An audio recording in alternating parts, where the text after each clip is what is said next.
John for emceeing. Thank you. John, Terry, thank you for having us. Bruce and Mary Beth, great to see you. My name is Michael Frymouth. I've known Mr. Michael Rice for about 16 years. Mike, you look pretty good. Marie, you look beautiful. Absolutely beautiful. Mike's radiant. You're a sweet, sweet gentleman, John. Thank you. So having known him for this long, I just wanted to take the opportunity to dispel some rumors and correct some misconceptions that have built up about Mike over the years. It's not your fault. That's just what happens over time. What I'm hoping we can do is give the lovely future bride and groom a fresh start, a clean slate, if you will, and you guys can move on from here and forget about some of what I'm about to show you. So let's just start. There's a number of misconceptions I want to get to. The first one is that Mike and Marissa never got along. I can't believe Marissa's not. Okay, good. Great. I'm sure it's water. I'm sure it's not. Okay. And frankly, this is just not true, and it never has been. I think from the beginning, they've been an incredibly loving sibling relationship. They used to bathe together, wearing clothes for whatever reason, I'm not sure.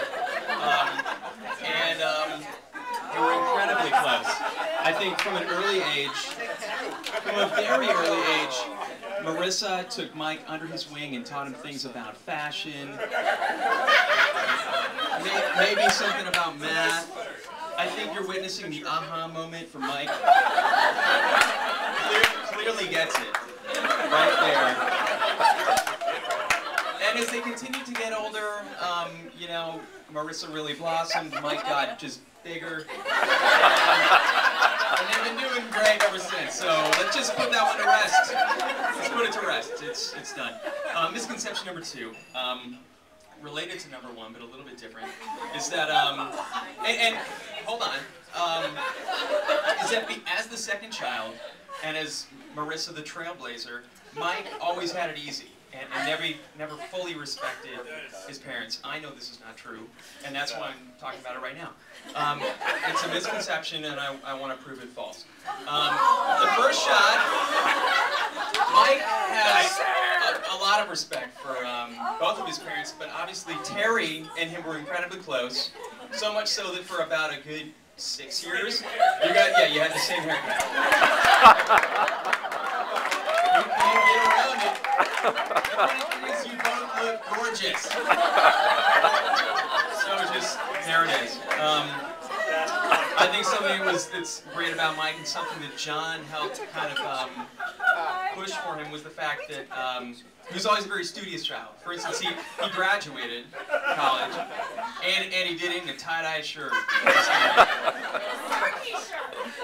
No less, Starkey's, exactly. And I think it's important to remember that, yeah, exactly. As the student, John always pushed Mike to continue to learn and try his hardest, and he did. And Mike was always studying hard, working really hard, and I know one lesson that he took to heart, that John really taught him, was even though you can work really hard, just know your limits. And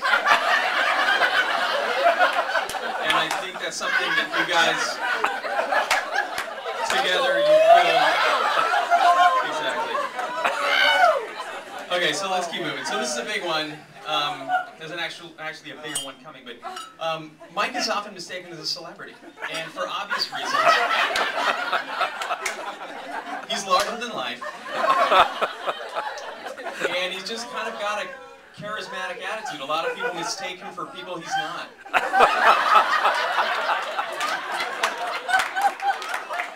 I know that Matthew McConaughey is a huge issue. Maria, it's going to happen in Hawaii. Just get ready. You're going to get swarmed. But I'll tell you what I think is great about Mike is that he's incredibly magnanimous when it comes to these would-be autograph seekers, and he just has a way of dealing with them. It's very wholesome. He never really turns anybody away. But it's just difficult because so many people mistake him for personal, celebrities. Like people just think he has this uncanny resemblance to famous people. And he does, and he does. It's not his fault. I mean, and he wears it incredibly well. I know Maria's very, very patient with him, and I know everyone appreciates it.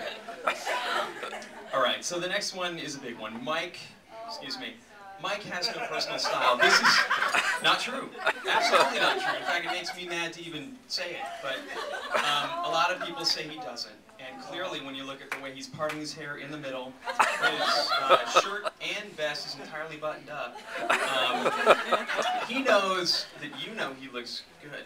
There's nothing to be ashamed of, Mike. So, in fact, I'd say to the contrary, Mike is a fashion icon, actually. And he has been for a very long time. He's been a trendsetter since he was about 12. I think a lot of people would have, probably just said a really amazing and compelling jacket is enough. Whereas Mike, he felt the need, I mean, for good reason, to put on a hat, some kind of glasses, a beard, and really, give it a go. So, and he did it. And I think what's great about Mike is that this continues even into his high school years. Mike was always ahead of his time, and I think the term medieval chic, which is something we use frequently today, was something that was actually coined back in 1997 or 98, and we see it to this day. Honestly, I don't know if anybody watches Spartacus. I know I don't, but somebody probably does because it seems to be popular. Mike Rice. And then girls, gladiator sandals. Anybody? This guy, 10 years ago. So clearly ahead of the curve. He's always hung out with good-looking people. Himself being very good-looking, it's just his natural style. And I think we should applaud it and not judge. Number 5, we're almost done, guys. Terry, where did Terry go? Is it all right? Because I'm on the clock. Okay. So Mike is physically challenged. This is obviously a fallacy, and I don't mean it in any kind of handicapped way. I simply mean Mike is a little bit accident-prone. That's what people say. Anybody that knows him well, guys, back me up, knows that this is totally untrue. Mike has always had a way with skateboards, snowboards, anything involving wheels or attached to a board. He's never had any problems. Mike has a physical beauty to the way that he moves. I'd say a natural swan-like grace. There's just something majestic about the way he moves his body in space. I know we're all feeling the same thing. And what I love to see is that as Mike got older and he began to try new and different things like motorized sports, you know what? I can't tell you where they came from. Mike was always the master of his own domain, and I can't think of one time that he didn't really master whatever he was trying to do. And as he got even older and he began to do snowboarding and downhill, he never really, never was able to come across an obstacle he wasn't able to overcome. And that's obvious in countless mountain biking expeditions, and he's just always got an incredibly fast recovery time. It's just amazing. So we come to the final misconception that I think we should all leave behind, and the fact is, a lot of people have said Mike Rice has no moves. Mike, I mean, that's not fair, is it? No. Everybody says this, and I just want to provide some evidence that suggests the contrary. So what I would suggest is that let's take a close look at Mike, and he's on the right, and then let's take a look at this. Oh no!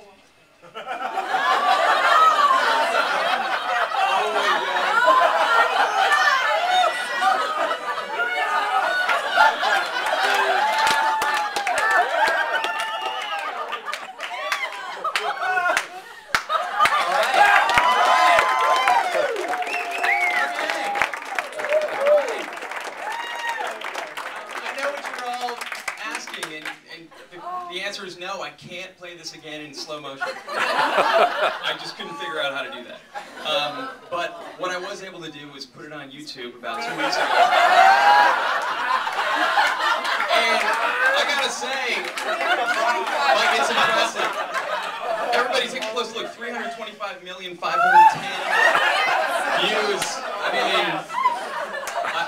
you're putting a lot of people to shame with that. And it was so popular that I was actually approached by Apple Computer. iTunes, in fact, asked, could they have an album? And you know what? I was happy to oblige. I happen to have one on me. It was called Michael Rice, He's Got Moves. And it's on iTunes. You guys can download it tonight. In fact, it's something you might want to take home as a souvenir for tonight. Yeah, he did pretty well for himself. We should talk about what this means business-wise afterwards. Based on this, there were a lot of requests for, you know, can I see this thing in high definition? And at the time, I said no. And very soon afterwards, I began to work with some partners, and we pulled together something very special. And the fact is, you guys can meet me in the lobby. You can get a Blu-ray for $24.99 right after this. Mike and Maria, I love you both. I hope we put all of this behind us tonight. Cheers, everybody.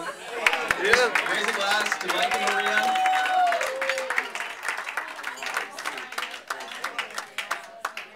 Thank you, guys. Good night.